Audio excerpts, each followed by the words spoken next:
December 22న ప్రేక్షకుల ముందుకు వచ్చిన సలార్ థియేటర్స్లో భారీ విజయం సాధించింది. ప్రభాస్ మరోసారి ఇండియన్ బాక్సాఫీస్ వద్ద కలెక్షన్స్ సునామీ సృష్టిస్తున్నాడు. సలార్ సినిమా మొదటి రోజు వరల్డ్ వైడ్లో ఏకంగా 178.7 కోట్ల గ్రాస్ను అందుకొని సరికొత్త రికార్డు సెట్ చేయగా ఇప్పటి వరకు దాదాపు 600 కోట్ల గ్రాస్ కలెక్షన్స్ వసూలు చేసింది సలార్ సినిమా. థియేటర్స్లో ఈ సినిమా ఇంకా సందడి చేస్తోంది. బాహుబలి తర్వాత ఆ రేంజ్లో కలెక్షన్స్ సక్సెస్ రావడంతో ప్రభాస్ అభిమానులు ఆనందం వ్యక్తం చేస్తున్నారు.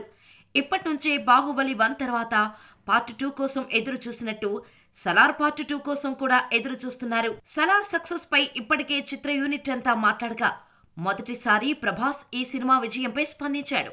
సలార్ సినిమాలోని ఓ ఫోటోను తన ఇన్స్టాగ్రామ్లో పోస్ట్ చేసి సలార్ సక్సెస్ పై థ్యాంక్ యూ డార్లింగ్స్ అంటూ ప్రభాస్ తొలిసారి స్పందించాడు. నేను ఖాన్ సార్ భవిష్యత్తును నిర్ణయించేటప్పుడు మీరు రిలాక్స్గా కూర్చొని న్యూ ఇయర్ని ఎంజాయ్ చేయండి. సలార్ సీజ్ ఫైర్ని ఇంత పెద్ద సక్సెస్ చేసి సినిమాని మీ సొంతం చేసుకున్నందుకు థ్యాంక్స్ డార్లింగ్స్ అని పోస్ట్ చేశాడు. దీంతో ప్రభాస్ ఇలా సినిమా సక్సెస్ పై పోస్ట్ చేయడంతో అభిమానులు సంతోషం వ్యక్తం చేస్తున్నారు. ప్రస్తుతం ప్రభాస్ పోస్ట్ వైరల్గా మారింది.